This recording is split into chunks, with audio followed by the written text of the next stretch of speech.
on a, I don't know, 5,000 or 6,000 acre ranch in the Badlands of Montana. So to me, that's pretty much the perfect storm of how I would try and breed and raise a horse. So we went out there and picked. We happened to pick her, the two that are tied to the trailer.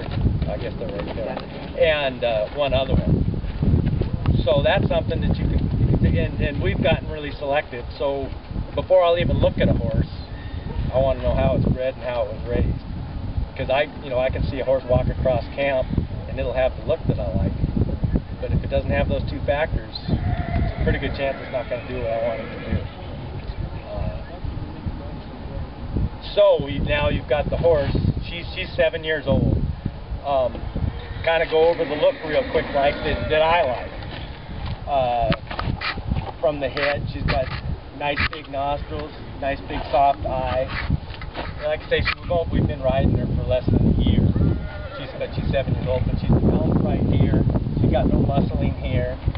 She's got a big flat shoulder. In fact, just flat muscled all around us. That's really important. Bunchy muscles don't tend to go along with long distance.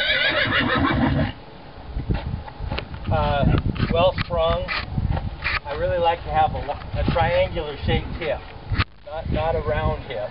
And to me, you kind of got to imagine the triangle being like this here and here. I like this angle to be the longest, and to be an angle is about right. She doesn't have a tip pelvis. She doesn't have a flat croup. She's standing a little bit like that. But her hind legs are put underneath her mouth, about where I would want. And then really important, and it's really hard to find, if you can see her from the front, you can look down her leg, and it's pretty much a straight line all the way down through the center of the hoof. And I bet if you look at, I bet there's not 1 in 20 horses that you could take in this ride camp that you could do that with. That's really hard to do, but you'll see when I move her out, it's really apparent that that straightness, any crookedness, is going to be exaggerated when they fly. I like to have I guess I can go back sideways to see. You got a cannon bone that's about twice as, a forearm that's about twice as long as a cannon bone. Again, it's really hard to find. You look at a lot of the Mustangs and a lot of horses, it's more of an equal forearm and cannon bone are about equal length. And that tends to add to a high knee, more action. She's got I'd say an average pastern length, but a good angle. She's got a good foot with good heel. And one thing that Sue really stresses is if you sight her squared up and look down the front of the cannon bone, there's about a third of the shoe, not necessarily the foot, but the shoe that's behind that. That means her foot's under her well. The majority of horses, especially long pastern horses, you can sight down the front of this, depending on how they're shot, and you won't even hit the heels. Everything's out in front.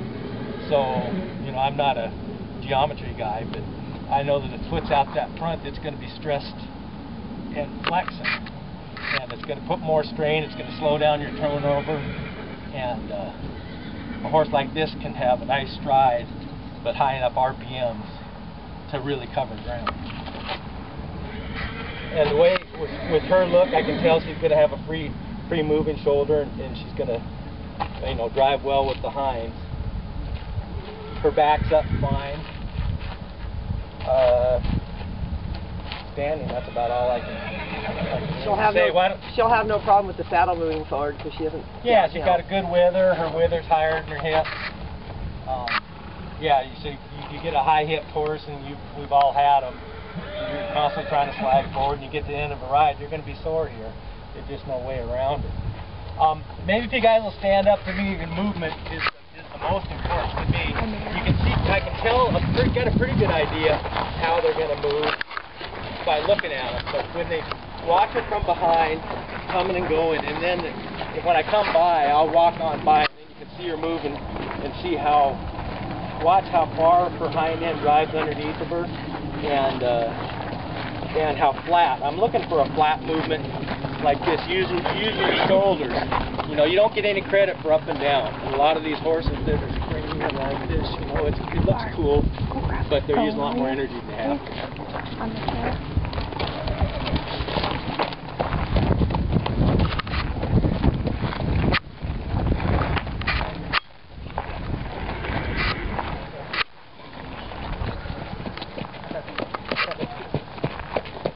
But see how effortless and flat? That's what I'm looking for. You know, the big gelding I'm riding tomorrow, he's fancy and floaty, but that's just him. It's not necessarily desirable. So this is pretty much what I'm looking at. Nothing fancy, but just all the parts of it. And it's, to find a 15-hand horse like this built right is hard. To find a 16-hand horse built like this is impossible. You know, so if you're going to have a big horse, they're going to have holes, or big air there. Any quick questions? That's kind of my 10-minute bit. Now y'all gonna run home looking at Oh my God. Okay. You want a horse?